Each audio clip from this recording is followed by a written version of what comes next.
72-year-old Lorna Jackson returns to sell her long-abandoned farm, only to find a thriving community named after the son she lost to the pond. Officials demand road expansions, investors wave millions, and rising water threatens another tragedy. As you follow Lorna through her late husband's hidden letters, can you decide what must stay and what must go? Dear friends, your comments mean the world to us. Like this video and write where you are watching us from. We will be happy to send you our regards. The Delta sky was the color of burnt sugar when Lorna Jackson turned off Highway 61 onto the rutted lane that once led only to sorrow. 30 years had piled gravel and kudzu over the memory, yet her hands still trembled around the steering wheel as if the boy they'd failed to hold might suddenly sprint across the road, waterlogged shoes spattering mud on her windshield. The rental sedan lurched in and out of potholes, each jolt an unsentenced apology. She had rehearsed the visit like a courtroom statement. Arrive before noon, take 8 photos. Front porch, barn, pond, boundary fence, interior walls to show sagging beams, email them to the Memphis realtor, sign papers remotely, return to the safer sterility of her townhouse by nightfall. Quick, clean, transaction-like, a final period at the end of an unbearably long parenthesis. Yet the first thing she noticed was the gate. Not the rust-gnawed chain she expected, but a freshly painted archway. Cedar boards, sanded smooth, sign-burned letters reading, Malik's Place, all are welcome. The second thing was silence.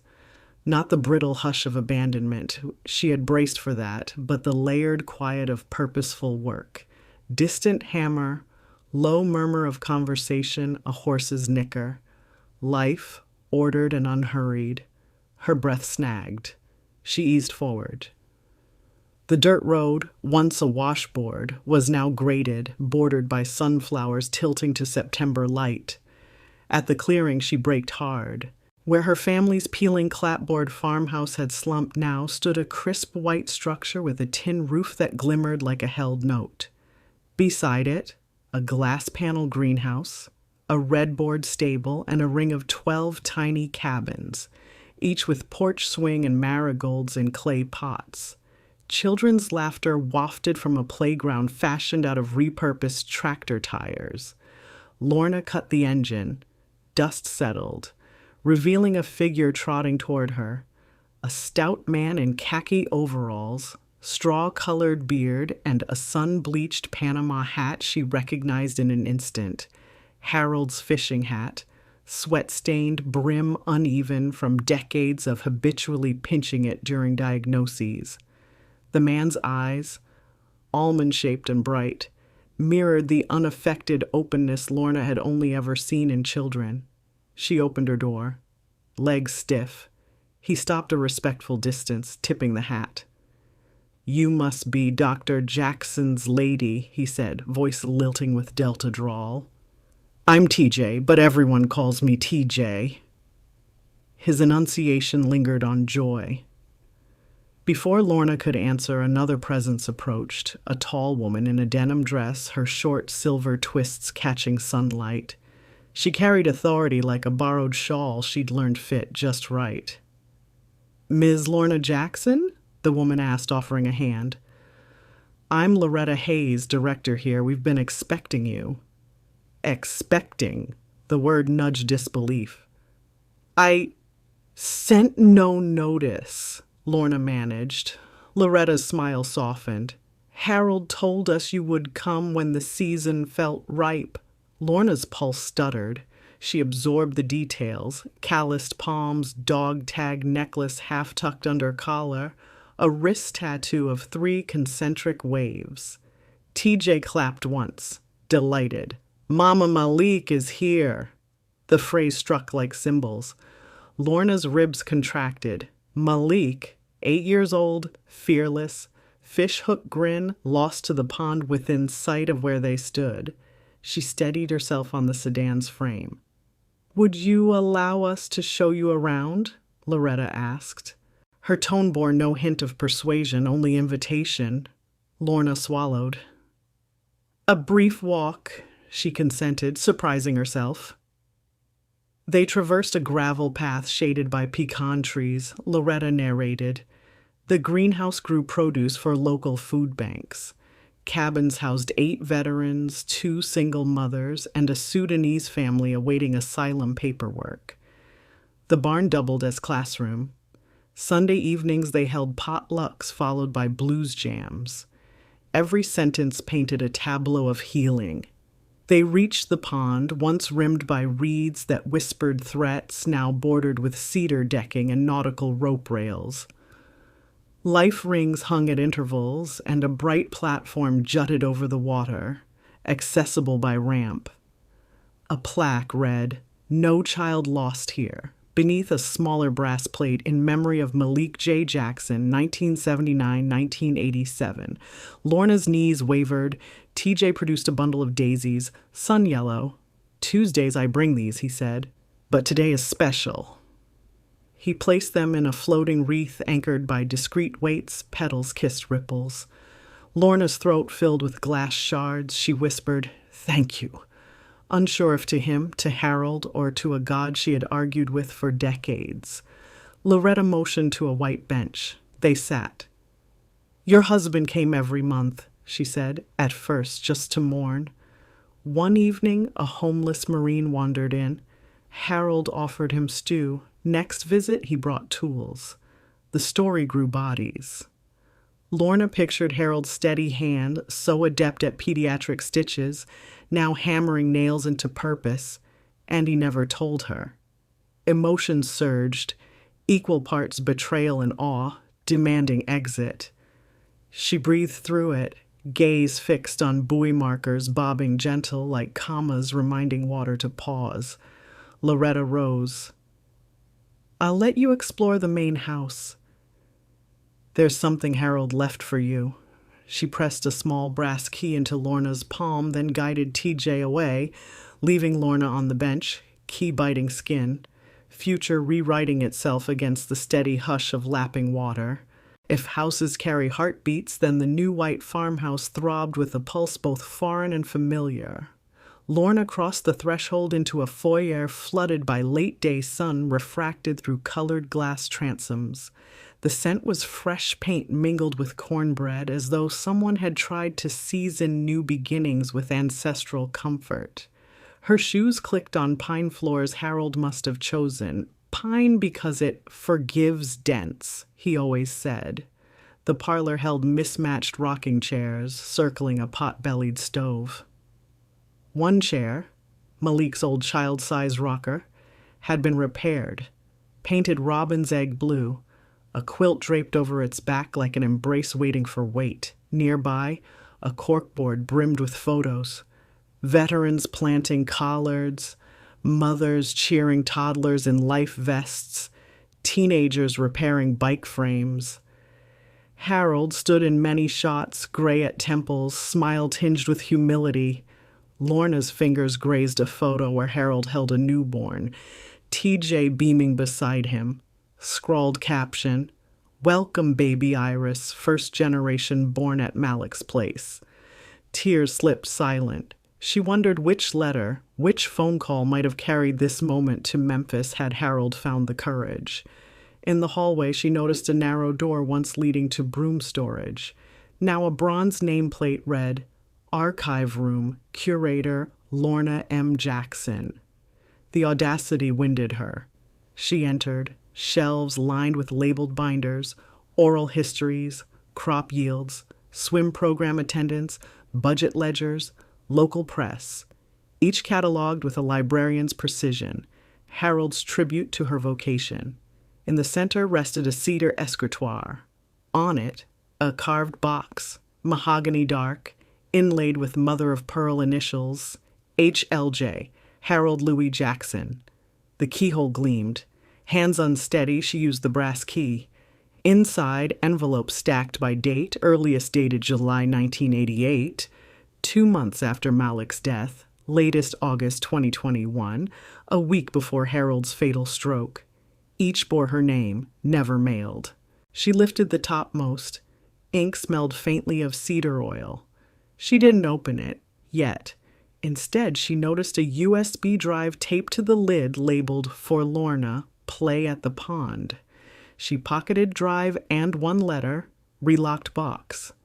Breath shallow, she explored kitchen, industrial stove, steel prep island, chalkboard menu.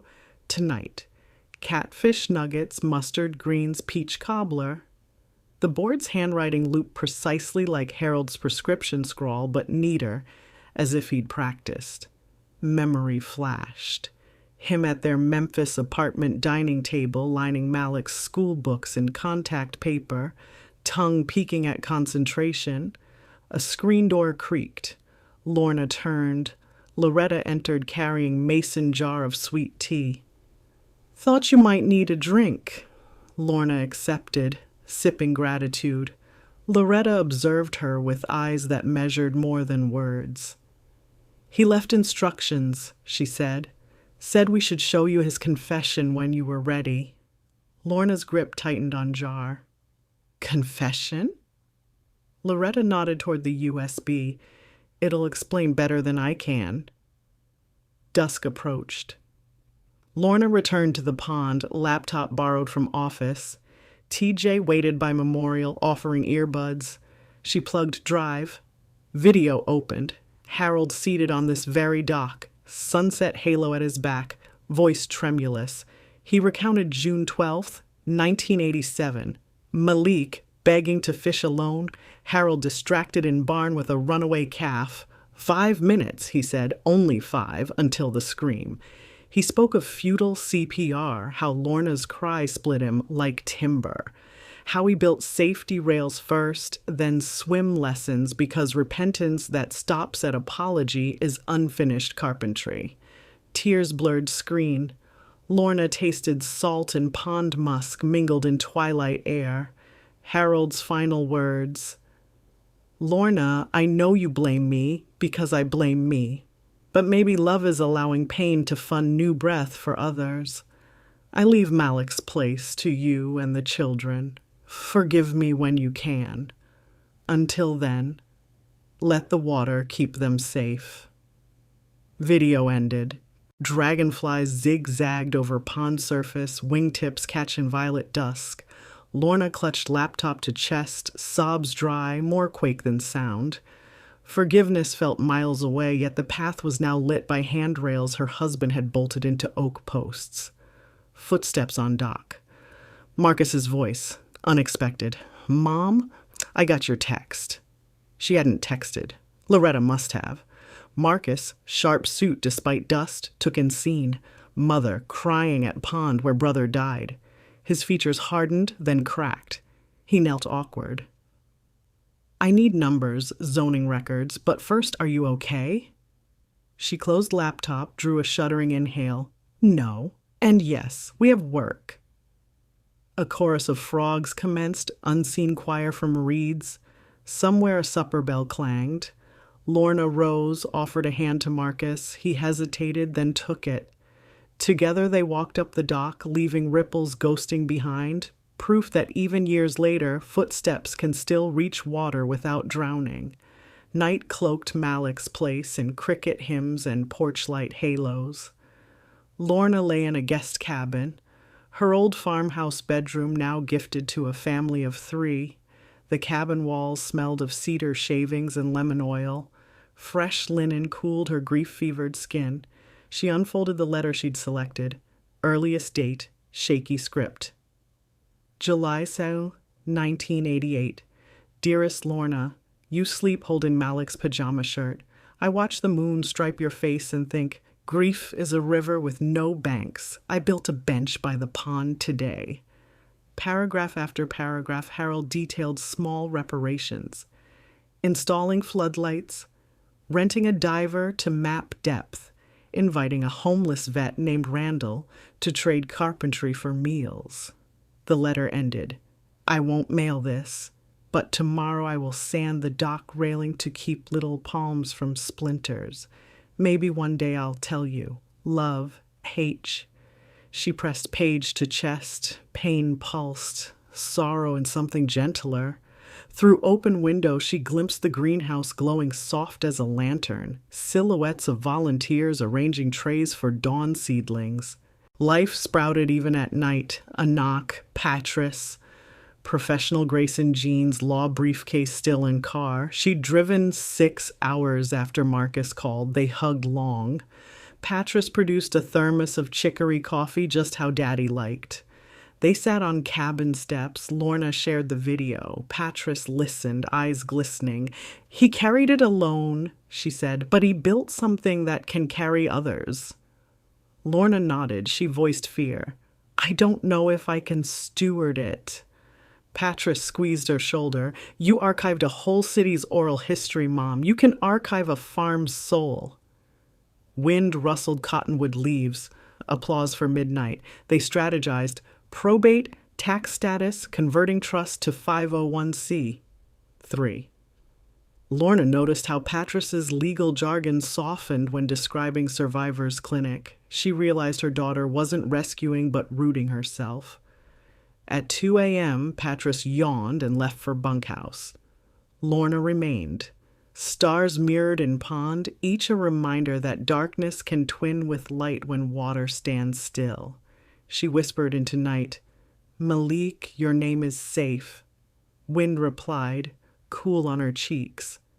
Inside, she placed Harold's letter in a new binder labeled Foundations. She wrote a note. "Begin with this." Sleep settled at last, not as escape, but as promise. Tomorrow she would face sunflowers, veterans, and the sharp calculations of her eldest son. Tomorrow she would choose whether memory was anchor or sail. For tonight, cricket hymns sufficed. She drifted off imagining Malik laughing as he mastered his first lap across the pond. Water wings bright yellow like TJ's flowers, buoyant proof that even sorrow can learn to float.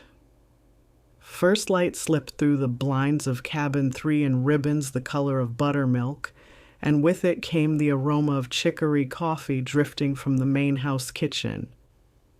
Lorna rose slowly, joints creaking like porch boards after rain, and wrapped Harold's oversized cardigan around shoulders still raw from nighttime sobs. Outside, rooster calls stitched with cicada static formed a ragged lullaby that somehow steadied her breath. She crossed the yard toward the greenhouse, dew dampening her loafers, and realized every sunflower along the path stood taller than memory, thick stalks, gold crowns following the newborn sun as though choreographed. Loretta was already inside, misting trays of collared seedlings. Steam curled from the cup near her elbow. She greeted Lorna with a nod that felt closer to prayer than hello. "Couldn't sleep either?" Lorna asked, voice husky. "Sleep's a city habit," Loretta replied, eyes crinkling. "Out here mornings come at you like truth. Best meet them standing." She handed over an extra mug. They walked the perimeter, glass warming their shoulders, discussing crop rotations. But Lorna's words meandered toward last night's video. "He carried that secret," she whispered, cradling the mug as if it might answer. Loretta paused beside a row of basil, inhaled its peppery scent. "Guilt's a seed," she said. "If we bury it deep enough, it either poisons the soil or sprouts into responsibility. Harold chose the second." The metaphor hung fragrant between them. Mid-conversation, gravel crunched outside. A white Range Rover, dustless, nosed into the drive. Marcus, punctual as spreadsheet columns. A shorter sedan followed, license plate frame reading Delta Realty Closing Dreams Fast. Lorna's stomach tightened. She excused herself and met her son on the porch just as he closed the car door. He wore a charcoal suit despite the heat, tie loosened 2 degrees, Marcus's version of casual. They hugged stiffly. "Mom, you look healthy," he offered, as if health were a detachable accessory. She noticed how his gaze took inventory. New paint, solar panels on the barn roof, kids' bicycles leaning beside a ramp. The realtor, Miss Strobel, approached with a laser measure and an apologetic smile. Marcus launched into introductions, but Lorna raised a palm. Not yet. Coffee first? Miss Strobel retreated, chewing her lip. Inside the farmhouse kitchen, kettles clanged and volunteers plated biscuits. Marcus sat opposite Lorna at the long pine table. He opened a leather portfolio, revealing aerial maps dotted with red circles. Mom, I ran numbers. Even after taxes, selling the North Pasture Fund's college scholarships for Malik's Place kids in your retirement. He tapped a chart. Soy demands ballooning. Clarksville grain offers above market. Lorna folded her hands, noting how the same fingers once pressed spelling test flashcards with him at this table. Harold earmarked that land for solar expansion, she said. Marcus exhaled, frustration fogging his glasses. Mom, Dad was a brilliant pediatrician, not an economist. The trust can't rely solely on donations. His phone pinged. He ignored it, but the vibration underscored urgency. Loretta entered to refill mugs. Marcus stiffened at her dog tags. She set the pot down gently. Dr. Jackson's solar lease nets $30,000 a year indexed, she said, uninvited but unignored. Marcus blinked. That figure's not in county filings. Loretta smiled, all dimples and steel. Because the co-op pays in energy credits delivered to the grid, values on the back end. Marcus's jaw tightened.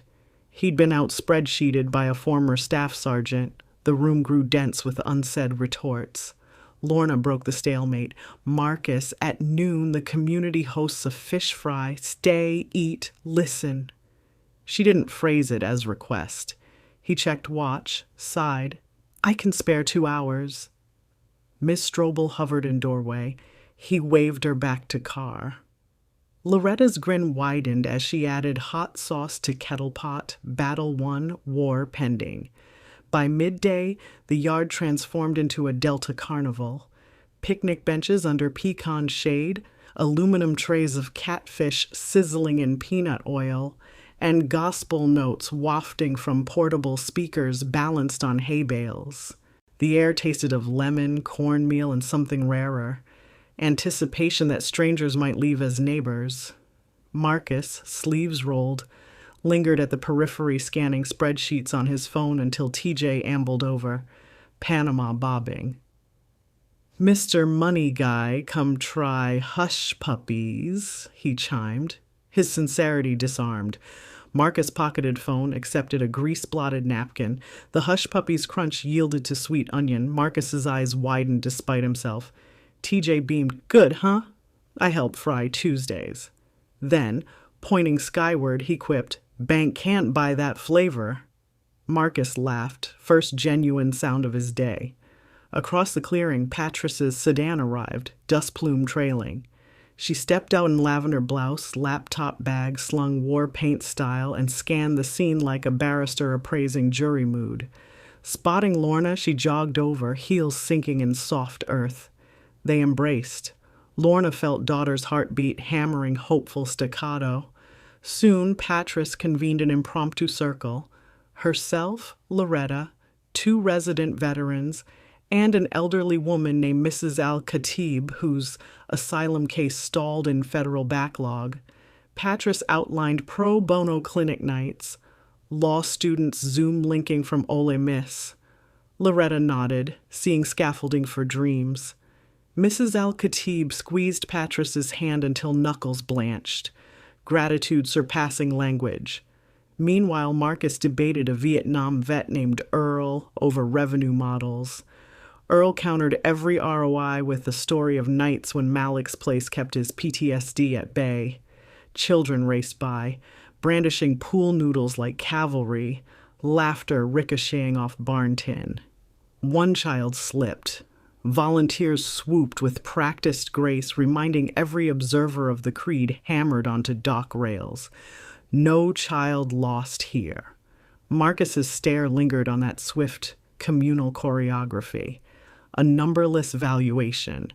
When plates emptied, Loretta tapped a pie pan for attention. Story time, she declared, introducing Lorna as keeper of the new archive.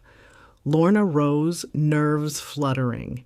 She read a short excerpt from Harold's earliest letter, the bench he built by the pond, each nail a penance. Her voice trembled through sentences, but the crowd leaned closer, breath sinking with syllables. When she finished, silence fell, thick as delta soil. TJ wiped a tear, whispered, "Good story." Applause followed, humble and thunderous all at once. Marcus watched, expression unreadable. Patras slid beside him. "Our inheritance isn't acreage," she murmured. "It's impact." He didn't reply, but his shoulders sagged, tension leaking. Evening's gold hour wrapped Malik's place in honeyed light. Kids gathered at pond deck for swim class. Neon vests bobbed, whistle chirped. Marcus wandered there, arms crossed. A lifeguard, Devon, scruffy beard, eyes clear now, hailed him. "Little bruh," Marcus breathed, surprised. They hugged, emotional gravity unspoken. Devon introduced his gentle therapy horse grazing nearby. "Name's Hope," he said. Marcus stroked the mare's velvet nose, and something in his posture, rigidity forged by brokerage floors, unlocked. Dinner wound down, lamps flickered on. Lorna found Marcus at the dock railing, watching buoy lines glow phosphorescent. She joined him. "Dad planned all this," he said quietly. She waited. He exhaled. "I wanted to outcalculate grief. Maybe grief isn't an equation." Water slapped post like muted applause of unseen hands. She placed her palm over his. "Equations still need constants," she whispered. "Love's one." In that shared silence, bullfrogs croaked benedictions and sunflowers bowed under twilight, casting long shadows across water. The kind that blend darkness with gold so seamlessly one can't say where loss ends and growth begins. The barn's loft, once storage for hay bales, had been cleared and strung with Edison bulbs. A circle of mismatched chairs awaited an evening council, Loretta's idea for transparency. Lorna entered with Harold's cedar box tucked under arm. The scent of linseed and memory mingled with barn dust. Marcus arrived clutching printouts.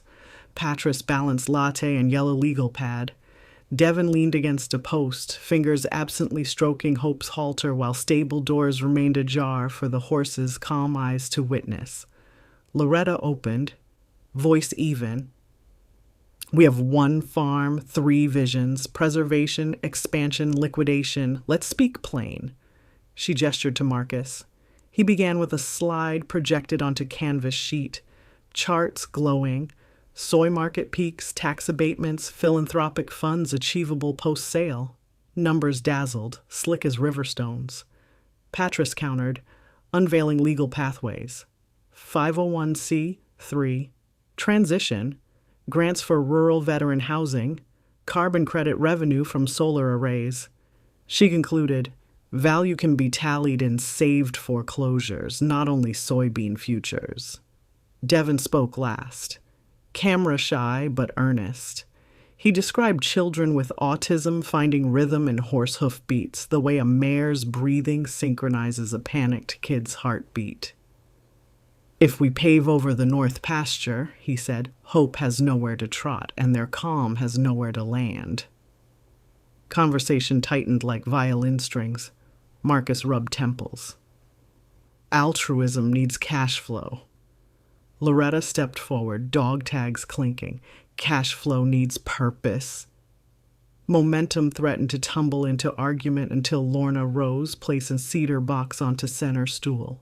"Harold's letters," she announced, a voice steady. 30 years of why. She opened lid, distributing a handful to each. Readers fell silent. Paper rustled, then sniffles threaded the loft. Marcus's face softened as he read a 1995 letter about a teen addict Harold coached through withdrawal. Patrice's eyes glazed over a 2008 note praising her law school scholarship ceremony she'd never known he attended covertly. Devon discovered a 2015 entry. Harold watching him sleep on bus station bench, vowing to build him a home he'd eventually return to. Tears slipped down Devon's cheeks unchecked. The room's air shifted. Less debate, more reverence. Lorna addressed them. We can't resurrect Malik or Harold, but we can choose what grows from the soil they tilled. She reached into box, lifted an unlabeled envelope. Dad left one letter marked, "For all of us, open when ready." She slit flap, unfolded sheet, read aloud, "If this farm ever divides you, remember water. It shapes to every vessel yet yields to none. Be water. Carry healing into whichever form the world needs, but don't let the world define your essence." Silence thundered after final word. Marcus cleared throat. "I propose postponing any sale until we assess solar expansion impacts." It wasn't surrender, it was evolution. Patras nodded. Loretta exhaled relief. Devon's smile trembled. Storm clouds gathered outside, flicker of distant heat lightning. Loretta closed. Meeting with simple ritual. Each person placed their letter back into box, sealing unity. Lorna returned it to crook of arm, feeling weight lighter. Shared burden distributes sorrow's mass. They exited into humid night, barn lights dimming one by one. At the pond, solar walkway lights shimmered. Marcus paused beside sunflower rose now silhouettes, their heads bowed like monks in compline. He touched a petal, whispered, "We'll find balance." Lorna squeezed his shoulder. Crickets resumed their nocturne. From the main house porch, TJ waved, holding 2 yellow daisies. He trotted over, handed one to Marcus, one to Lorna. "Tuesday's early," he said, winking. Lorna pressed flower to heart, breathing its earthy sweetness. In that bloom's simple geometry, she saw past, present, and possibility converge like sun, shadow, and stalk, all parts of one resilient plant still turning toward light long after dusk. She looked toward the horizon where the storm's first rumble rolled. Rain would come, feed roots, and test railings alike. She inhaled deeply, feeling her lungs fill with humid faith. Beside her, family and newfound kin stood under the same unfolding sky, each holding a yellow promise. And for the first time since stopping on this land's dusty road, Lorna realized she was no longer visiting. She was home. The Delta morning opened with a sky the color of nickel, a gray that held its breath as if uncertain which story it should tell. Lorna stood on the farmhouse porch, clutching a mug of chicory. The steam corkscrewed, then vanished in air, already weighted by impending rain. 2 weeks had passed since the barn loft council, and Malik's place felt alive in a different register, less like a hymn, more like a drum line warming up for parade, each section testing volume limits. She watched Devon in the paddock, easing 8-year-old Kareem onto Hope's broad back. Kareem's family had crossed 2 borders before paperwork delivered them here. He barely spoke above whisper since the crossing boat capsized and took an aunt. Hope took one cautious step, Devon's palm on the child's ankle, murmuring, "Horse breath is slow breath." Kareem's shoulders rose, then settled like tide, deciding not to break. Lorna's heart pricked. Progress so fragile it trembled with every gust. Behind her, screen door banged. Marcus emerged, Bluetooth headset shining like a beetle's carapace. "I've got the county engineer on hold," he said. "They'll call the line in 5. Lorna nodded, bracing. Yesterday, a letter arrived stamped urgent, code compliance. The access road skirting the pond failed new fire safety width standards. Without expansion, the site's insurance would lapse. Swim program suspended, barn gatherings limited to 10 people. The fix required carving a 12-foot strip from the very acreage Marcus considered liquid gold for soybean futures. Now the math looked different. Inside, Loretta transformed dining table into war room, maps, budget printouts, Harold's letters stacked like constitutional amendments. Patris, still in blazer from late-night drive, refreshed coffee and massaged temples. 501c3. Reviewer says we need a contingency line item for infrastructure, she reported. Without proof, tax-exempt status stalls. Marcus sighed. Infrastructure is the contingency. The phone buzzed. Speaker mode crackled with County Engineer Clay Bannister's drawl. Y'all got 15 business days or public access ceases, he intoned.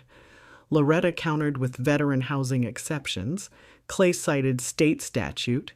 Patris invoked ADA transit precedents. Clay agreed in principle but insisted on physical compliance.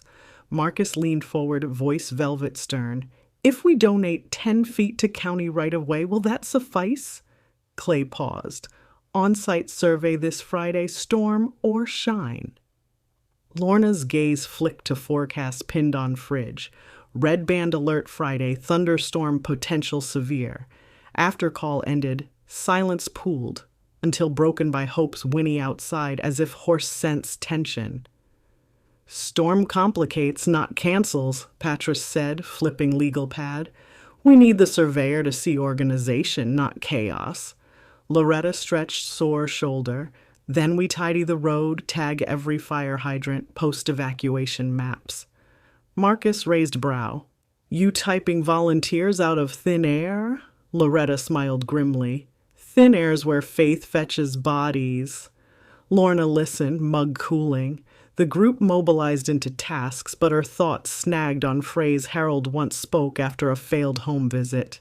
Regulations aren't walls, they're mirrors, showing if our love stands up to scrutiny.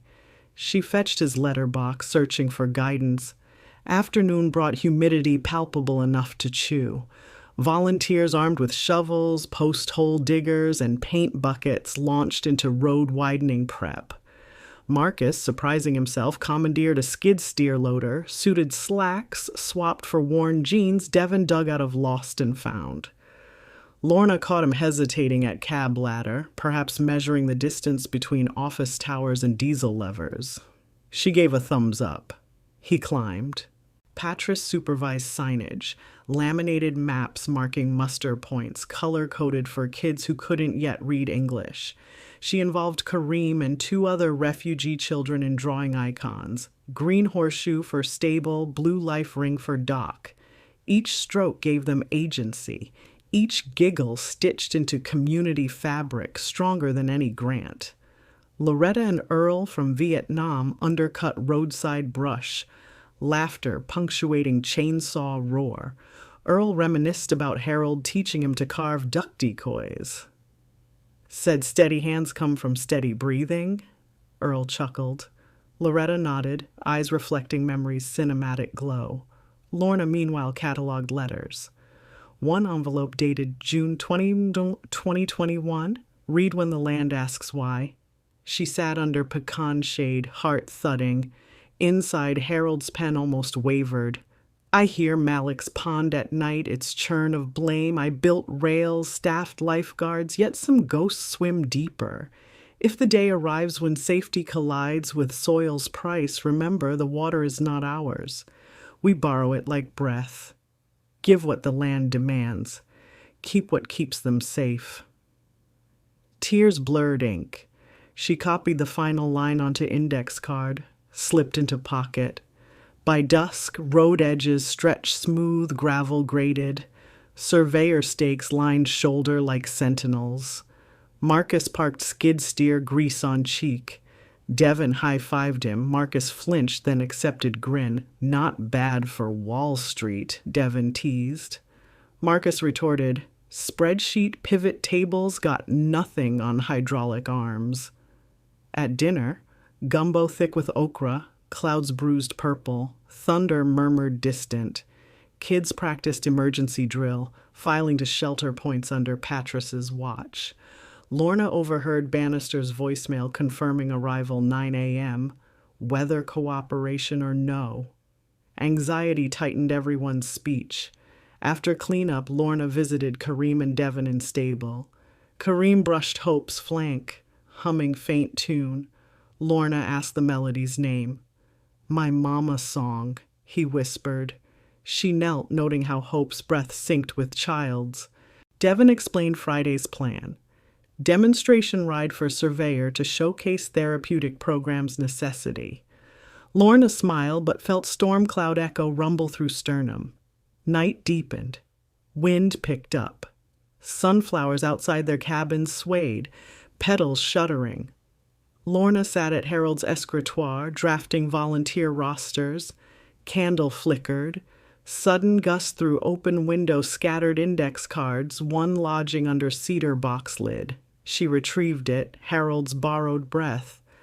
Outside, lightning-stitched sky. She whispered, We'll listen, love. Friday dawned slate under roiling clouds, rain held off, sulking beyond tree line. At 8:45, a convoy crept up the freshly widened lane, county pickup, white SUV bearing survey magnets. Bannister emerged, clipboard shielded in plastic. He nodded approval at grated shoulders, high-vis cones, fire spigot tags freshly painted red. Loretta greeted him with crisp salute. They began inspection. Bannister paced wheel distance. Measuring tape snapped taut. Marcus trailed with binder of permits, citing stats. Breezes sharpened, tents flapped, warning.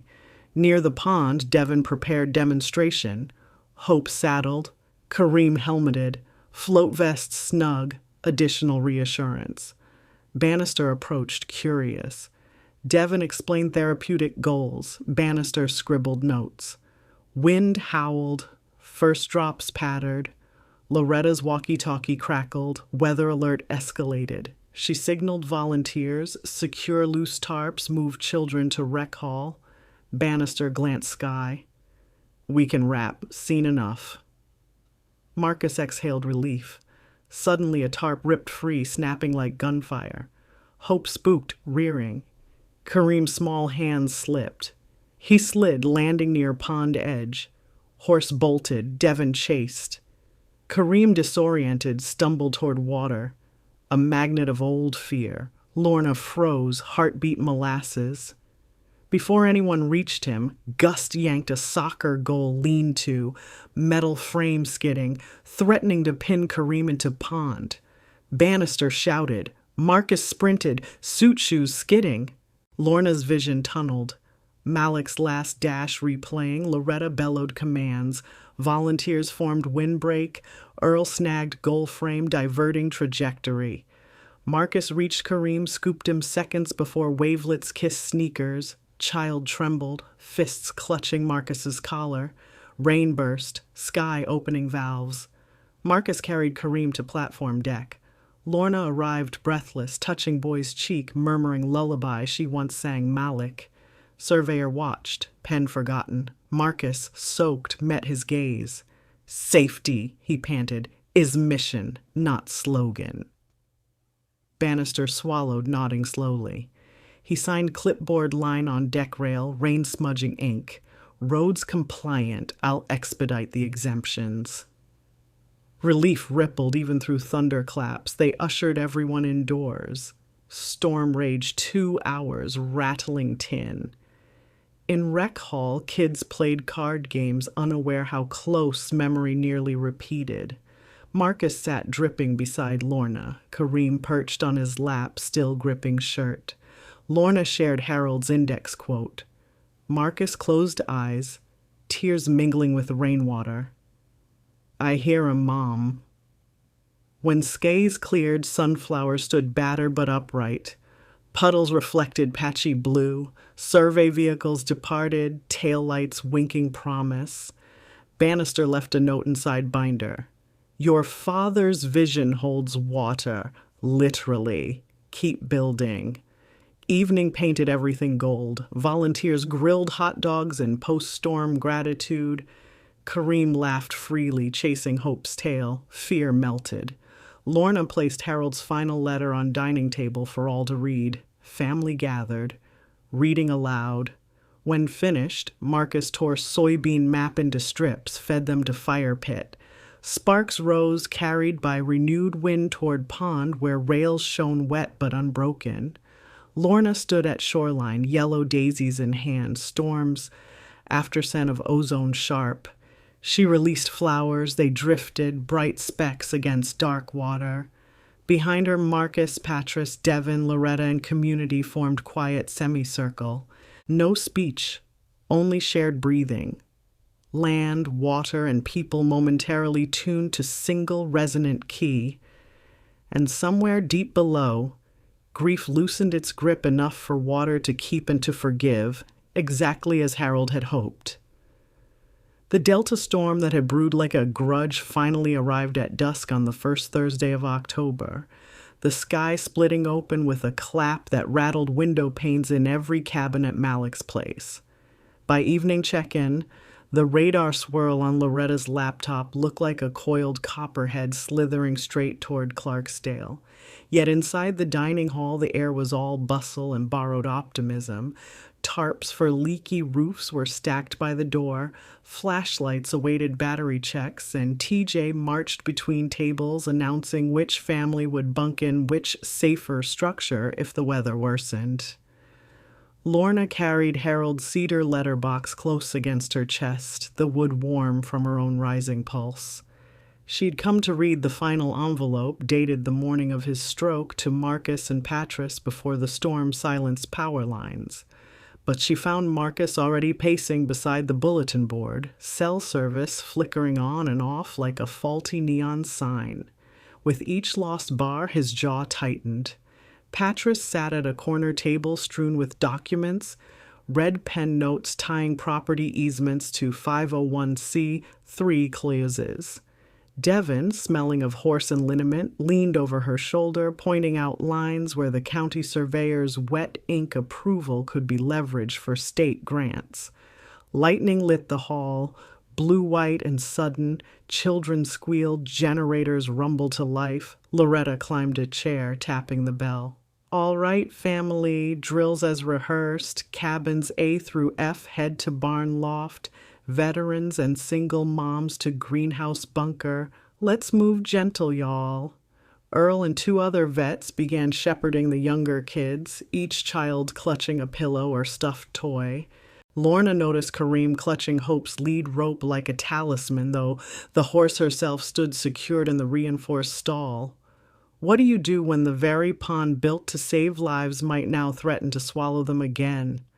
That question throbbed behind Lorna's sternum, louder than thunder, because if the levee on the far side of the pond failed, as flood warnings implied, the water could surge across the newly widened road, cutting off their only fire truck access and invalidating the county's hard-won sign-off. A single breach could drown months of trust, literally and figuratively. Loretta directed Marcus to the pump shed. If that retention valve clogs, we'll flood from underneath. Marcus hesitated, glancing at his pristine Oxford shoes, then sprinted into rain. Patris grabbed her waterproof folder, strapping it under her coat. Lorna reached the porch, rain like thrown gravel stinging her cheeks, just as Marcus and two teenage volunteers hauled hose lines toward the overflow culvert. Light flashed. Thunder chased a heartbeat later. The sky dumped water as if heaven had ruptured a holding tank. Inside, Lorna placed the cedar box on a counter away from leaks. She opened the final letter only wide enough to read the first line. If you're seeing storm clouds, remember we built those rails for a night like this. She folded it back. Harold's timing felt eerie. Could the answer to tonight's danger hide in words he wrote minutes before fate folded him? She pocketed the letter and joined Loretta at the barn where families huddled between bales. The mare Hope stomped nervously. Devon whispered lullabies. Rain roared on tin, the sound a memory of all the times Malik begged to play in thunderstorms. Lorna fought a ripple of panic. Suddenly a radio squawked. Water rising on South Bank, Marcus reported. Culvert half blocked by debris. We're clearing but need more hands. Loretta signaled Earl. Let's go. Lorna grabbed a pair of gloves, thin leather but resolve thicker. And that's how a 72-year-old widow found herself racing a flood she once cursed for taking her son. Night rain in the Delta can feel like the region is being slowly lowered into a basin of black glass. By the time Lorna slogged across the yard, water lapped at her calves. The flashlight beam revealed Marcus, Earl, and a teen named Destiny, knee-deep near the culvert grate, yanking branches caught in the metal mouth. The grate, welded years ago by Harold himself, strained under the torrent's suction, vibrating ominously. "Pressure's building on levee," Marcus shouted above wind. "We clear this or the bank goes." Earl pointed to a thick log wedged sideways, blocking half the pipe. "Need leverage." Lorna scanned the tool cart under tarp and spotted Harold's old pry bar, the same iron rod he once used to rescue a stuck tractor. She hefted it, the weight a handshake from his memory, and waded toward Marcus. Could grief-tempered hands still muscle a future loose? She shoved the bar under the log's edge. Marcus braced beside her. Destiny counted down. On 3 they heaved. The log shifted, water lunged, current jerking like a live thing. Lorna's boots slid.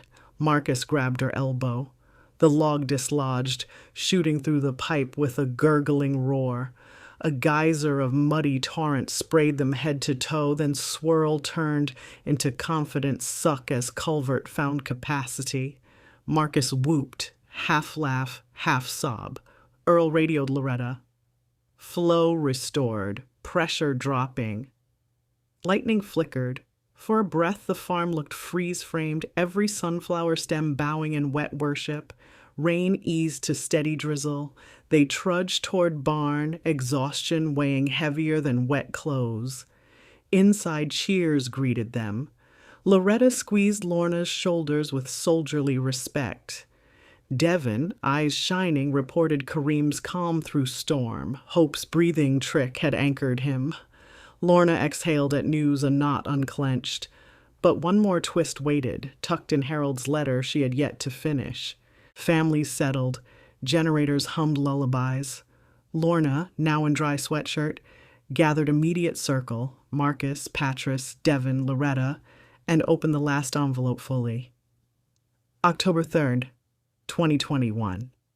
My dearest Lorna, rain is coming. I hear it in the frogs. If I am taken before dawn, know this.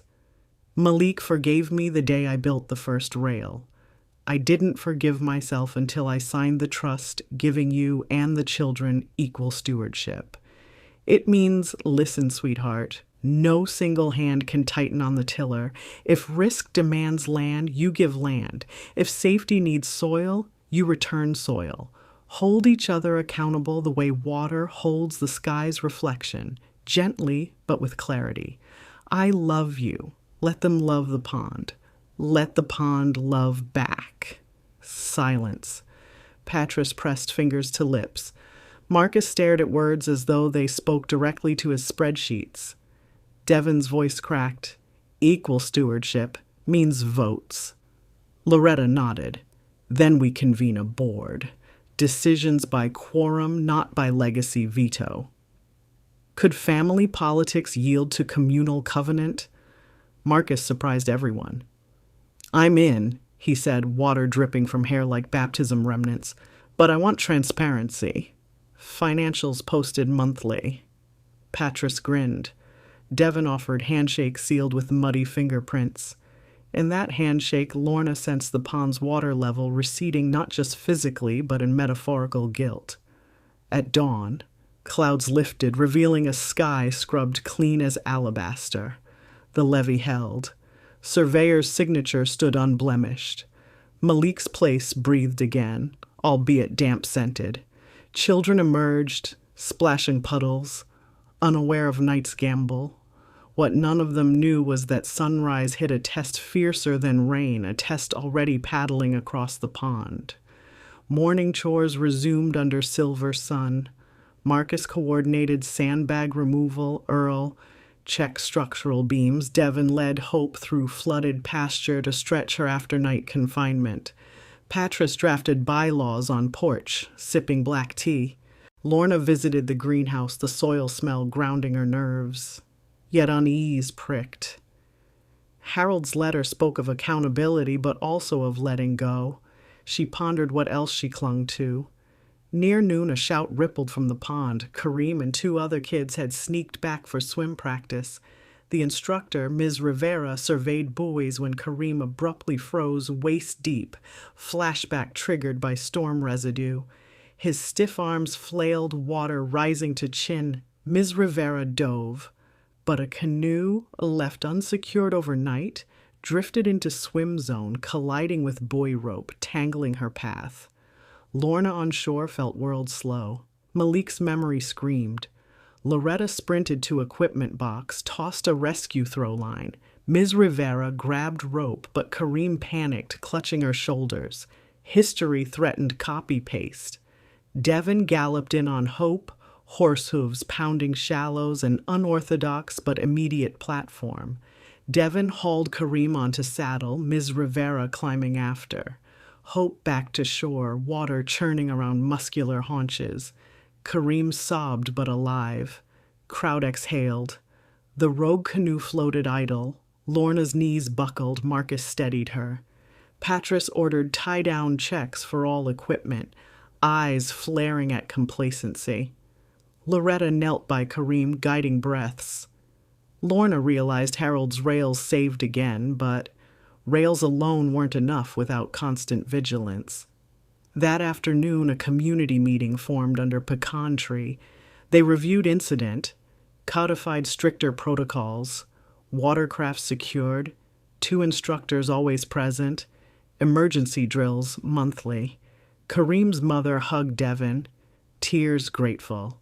Marcus documented updates for insurance audit. Loretta recorded minutes, her handwriting steady. Later, while folding damp quilts, Lorna caught her reflection in cabin window, face-lined, eyes tired but lit by purpose. She whispered, "I hear you, Harold. We'll love the pond back." She placed the final letter into archive binder, photos of storm-clearing teamwork tucked beside. Yet as sun set, an email pinged on Patras's laptop. The IRS requested an in-person review, next Tuesday. Another storm. Different sky. Sunset painted pond bronze.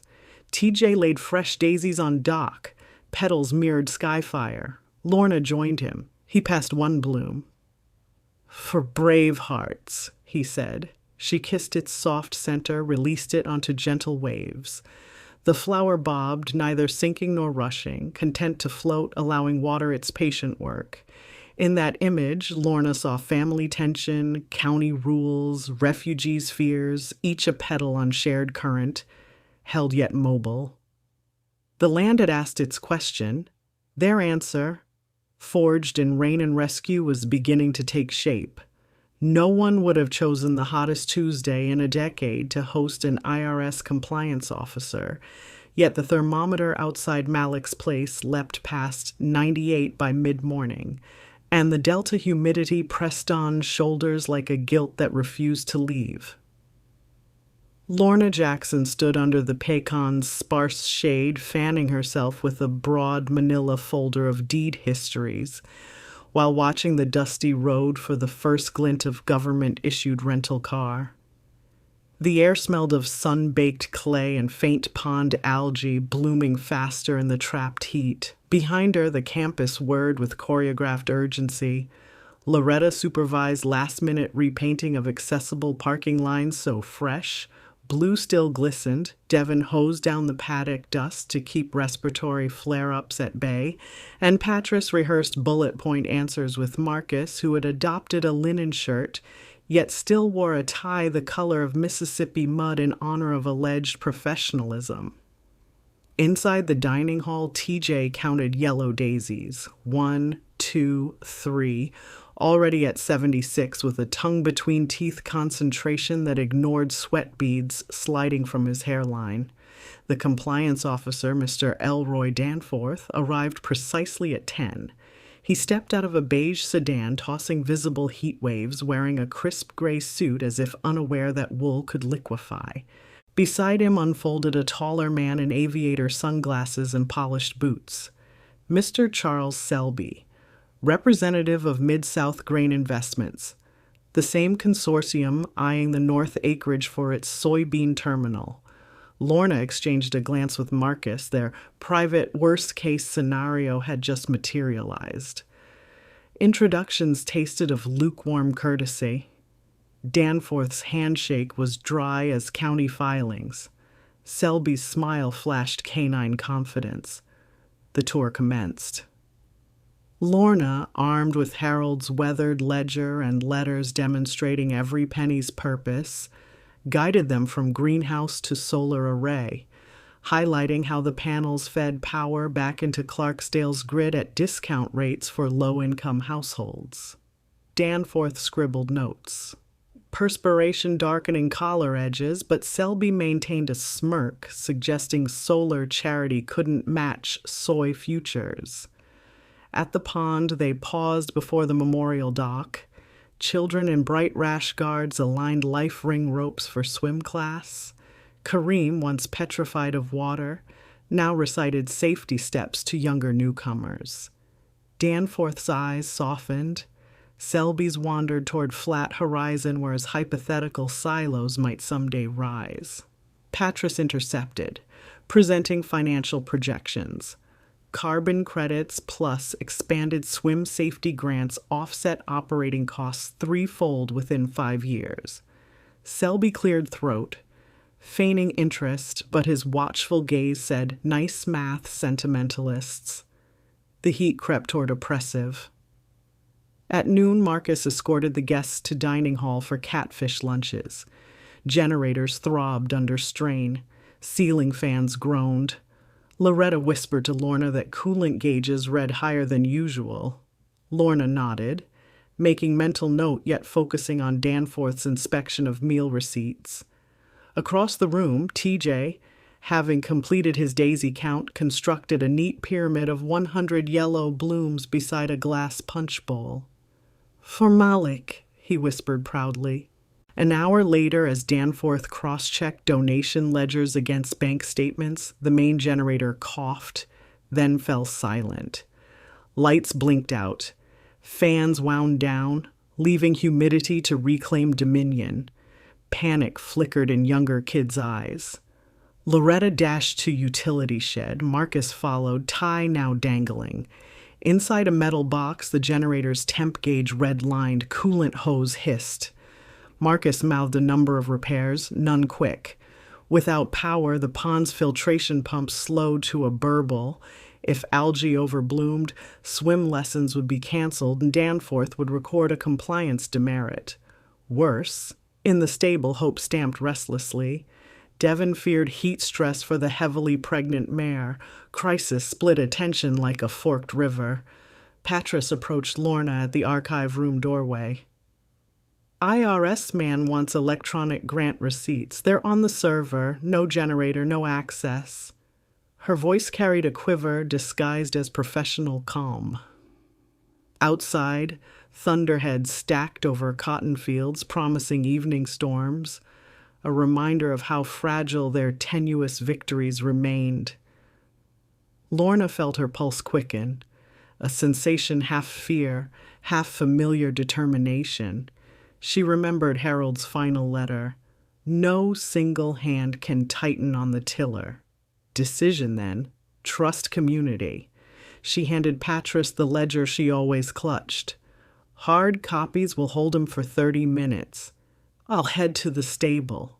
Patras hesitated, then embraced her mother's plan with a curt nod and marched toward Danforth, papers aloft like shields. Lorna crossed the yard, asking a silent blessing from every sunflower she passed. At the stable, Devon knelt by Hope, water bucket near empty. The mare's flanks quivered, her eyes rolled white. Kareem fanned her with an old feed scoop, devotion scribbled in sweat on his brow. Devon reported contractions early and erratic. "She needs cool and quiet," he said, voice thin. Lorna remembered pediatric triage nights when Harold juggled oxygen tanks during Memphis heat waves. She channeled that urgency. "Let's rig shade and fetch fans from cabins," she ordered. Kareem ran, gathering children to relay supplies. The smallest, Mina, carried ice packs clasped like treasure. Together they draped tarps to block western sun and placed battery fans around the stall. Lorna stroked Hope's neck, humming an old hymn until the mare's breathing steadied. Devon whispered thanks, but the moment cut short by a shout from across yard. The filtration pump sputtered to silence, green scum creeping like bad memory across water's mirror. Marcus sprinted past, lugging gasoline for backup Jenny. Generators contested humidity once more, chugged, then roared alive. Fans in stable whirred, lights blinked, cheers erupted, Hope nickered, pushing muzzle into Lorna's shoulder. A birth pang rippled, yet less sharp. Crisis receded but left everyone vibrating. Just then clouds burst, drenching land in baptismal sheets. Rainwater sluiced across roofs, refill pond, cool earth. Children squealed, dancing barefoot. Danforth emerged to veranda, suit jacket removed, clipboard shielded by plastic bag-like limp umbrella. Lorna jogged toward hall.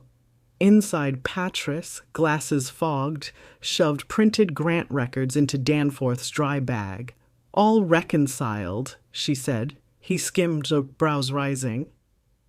"Impressive retrieval without power," he remarked. Patris winked. "Redundancy saves souls." Selby lingered behind, now drenched, smirk eroded. Marcus approached, wiping mud from palms. "Mr. Selby, perhaps silos belong where communities haven't already saved themselves," he said quietly. Selby held his gaze, no retort, only a tight nod, Deal's gravity shifting. By late afternoon, Danforth gathered team in dining hall. Generator hummed steady, rain tapered to mist. He cleared throat. "Given evidence of fiscal integrity, community benefit, and compliance efforts under stress test I just witnessed, Malik's place qualifies for 501c3 status effective immediately." Applause thundered. TJ squealed, hugging Daisy's bundle, several petals floating to floor like confetti. Selby extended hand to Marcus. "Doors open if you reconsider," he said. Marcus shook, but his smile carried finality. "Thank you, but we're planting something else." In doorway, Loretta pulled rope. Solar batteries repowered main grid. Lights brightened. Promise sealed. Evening painted the horizon with watercolor streaks as rain clouds slunk away. Steam rose from soaked pecan trunks. The farm breathing anew. Lorna slipped into archive room to return Harold's ledger. His photograph on corkboard caught golden light. He in straw hat, eyes squint smile. She saluted image with 2 fingers. "Inspection passed, dear," she whispered. We listened. Behind her, TJ peeked. "Flower time?" She nodded. Together they lifted wire baskets filled with 100 yellow daisies, petals still wet from earlier counting. Sun spilled across the pond, algae pushed back by resumed filtration, leaving the surface clear as glass. Community circled the dock. Veterans, kids, refugees, county volunteers. Danforth even lingered at edge, jacket over arm. Marcus held basket midpoint while TJ announced, "For babies who smile in clouds." No one corrected wording. One by one they set the daisies afloat, yellow constellations drifting, ripples knitting blossoms into maps of possibility. Kareem placed the last flower. Hope, from pasture fence, whinnied approval. Lorna stepped aside, hands empty, yet heart taut with fullness. She realized the water no longer tugged at her guilt, only mirrored her relief. The pond had changed, rails secure, system watched, history honored, and she had changed. Grief's grip loosened, palms ready to plant future seeds. As twilight deepened, solar lanterns flickered on, reflecting daisies like dual galaxies. Children squealed, spotting mirrored blooms underwater, shouting, "Look, double stars!" Someone started a hymn. Soon harmony swelled. Marcus draped arm over Patris's shoulder. Devon hugged Hope's damp mane. Lorna closed eyes, letting sound wash her, not like storm, but like dawn. When she opened them, she imagined Malik at age 8, standing on opposite shore, grinning gap-toothed grin tossing her a wave. The vision didn't slice. It soothed. She whispered goodbye, knowing it also meant hello to the life continuing here. Later, in cabin lamplight, she penned the first entry of new archive volume, October 11th, 2025. Water kept its promise, so did we. The land asked, and we answered together. 100 petals float tonight, each a yes. She set down pen, stretching fingers no longer clenched. Outside, crickets tuned up. The generator finally clicked off. Solar reserves now enough. Silence settled, broken only by whisper of pond accepting every reflected star. Wednesday dawn arrived gentle, as though the storm had excused itself with apologies for the disturbance. Malik's place wore yesterday's smell of wet cedar and hopeful exhaustion. In the barn, Hope nursed her foal, a long-legged colt, the color of burnt sugar named Brisket, by unanimous 6-year-old vote. Devon lay asleep on hay pillow beside them, smile soft as lullaby. Lorna stepped into morning with Harold's cedar box tucked under her arm. Today, she intended to seal it within the new archive shelf in the greenhouse classroom. The box felt lighter, not just because letters were read, but because weight now dispersed among many hearts. She crossed yard where Marcus and Loretta mapped future site for Solar Lab. Students would tinker with panels, forge careers beyond crop cycles. Marcus's tie replaced by braided friendship bracelet Marisha, a teen volunteer, had woven for him overnight. At breakfast, TJ entered wearing a paper crown fashioned from grant approval envelope. He bowed to Lorna.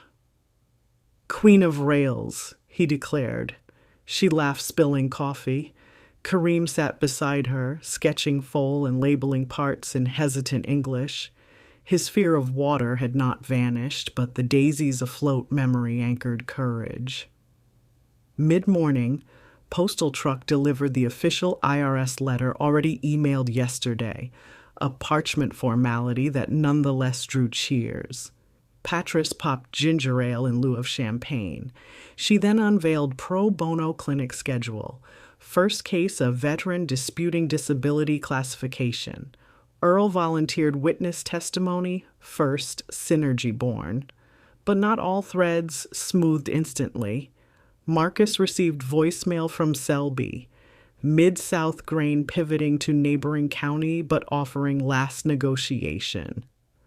Marcus deleted message, yet worry flickered. Competition might lobby to redirect water rights. He confided in Loretta. They agreed to preempt by meeting county board armed with new compliance credentials. Fighting fatigue, they started drafting. In greenhouse, Lorna guided kids through memory workshop. Each drew a safe place leaf to attach to cardboard tree. Some pictured bunkhouse bunks, some the dock ladder. Kareem drew Hope's shoulder. Lorna deliberately added leaf shaped like letter envelope. Inside wrote, "I forgive us." She attached leaf near trunk, roots crisscrossing paper soil. After lunch, Devon invited Lorna to first official foal viewing for kids. Brisket wobbled to fence, lips tickling small hands. Cameras flashed, squeals soared. Lorna felt chest expand, an inhale she hadn't managed fully in 3 decades. By late afternoon, humidity returned, but gentler. Solar batteries thrummed, generator silent.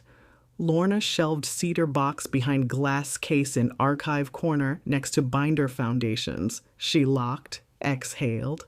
Then she placed copy key into envelope marked, "For counsel, open if memory falters." The act tasted of completion without finality. Dusk illuminated pond, daisies still bobbing but fewer now, some drifted to reeds. She and Patris sat on dock edge, feet dangling. Patris confessed pregnancy. Hopes delayed by stress, Lorna squeezed her hand.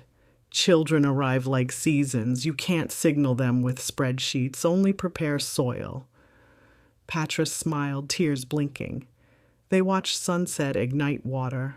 Lorna whispered, "Every Tuesday flowers?" Patris nodded, "Every Tuesday." Commitment spoken into ripples. Back at dining hall, Marcus pinned county board agenda to corkboard. Loretta announced volunteer rotation. Devon outlined foal care classes. Community hummed future into being. That night, Lorna dreamt not of drowning, but of teaching Malik to float, his back on calm water, daisies orbiting like lifebuoys. A month later, Tuesday tradition rooted. TJ counted with Kareem, now confident swimmer waist deep, pedals bright against cooling October water. Selby's silos began erecting distant, but minds here fixed on micro-victories. A refugee mother earning GED, an ex-Marine leading yoga under oaks, Brisket's first trotting circle around ring. County board met, Loretta delivered data. Marcus unveiled solar lab blueprints. Patris cited economic ripple of education. Unanimous vote preserved water rights, designating Malik's place a model resilience zone. Celebration fish fry followed. Catfish crisp, laughter louder. One early morning, Lorna visited pond alone. Mist curled, daisies sparse now decomposing, feeding fish below. She lowered palm into water, cold shock racing veins. She whispered final words to Malik, not apology, not plea, just thank you. When she withdrew hand, droplets on skin glinted sunrise. She walked Gate Road, noticing footprints fresh, a student heading to early chores. Dust rose, then settled. The land's question had been answered repeatedly, by rails, by hands hauling logs, by pedals counted. Yet each day asked anew, and she was ready. On yearly Memorial Date, they unveiled carved sign, Malik's Place Aquatics and Resilience Center. Under it, smaller plaque. Founded by Dr. Harold and Mrs. Lorna Jackson, sustained by every hand that finds water trustworthy. Kids cut ribbon with giant scissors, cheers echoing. Evening, as stars unveiled themselves, community gathered around bonfire. Loretta strummed guitar, Earl blew harmonica, TJ led chorus, off-key but joyful. Lorna sat beside Marcus, Patris, Devon. She felt Malik's brothers and sister restored to each other. Grief's wedge melted into collaborative glue. She handed Marcus Harold's first letter, bench story, to read aloud. Voice steady, he finished, eyes shimmering. Silence fell. Pregnant then, TJ tossed handful of glitter into flames as sparks blossomed skyward, imitating daisies. Lorna looked at family, at pond reflecting constellations, at foal dozing near fence, at newcomers laughing in languages she didn't know. She realized love had become amphibious, able to breathe in water and on land, no longer afraid of either element. She rose, brushed knees, and told Loretta she would retire to Memphis 1 week each month to see old friends, but return after. Caretaker, historian, grandmother in waiting. Loretta clasped her hand. "Rails stand firm," she said. Lorna responded, "So does the River of Grace." Before bed, Lorna logged final entry of Volume 2. November 14th. We learned storms reveal leaks but also test rafters. Ours held. Tomorrow we start Volume 3, not because story ends, but because pages do. She closed journal. Outside, pond water lapped softly, steady as breath. In that sound, she no longer heard demand, only conversation. Question answering question across evenings to come. And far across the delta, faint whistle of freight train stitched night carrying soybeans perhaps, yet here on this patch of rescued earth, petals floated, rails shimmered, and everyone, child, veteran, mother, widow, knew exactly why the gate sign promised welcome.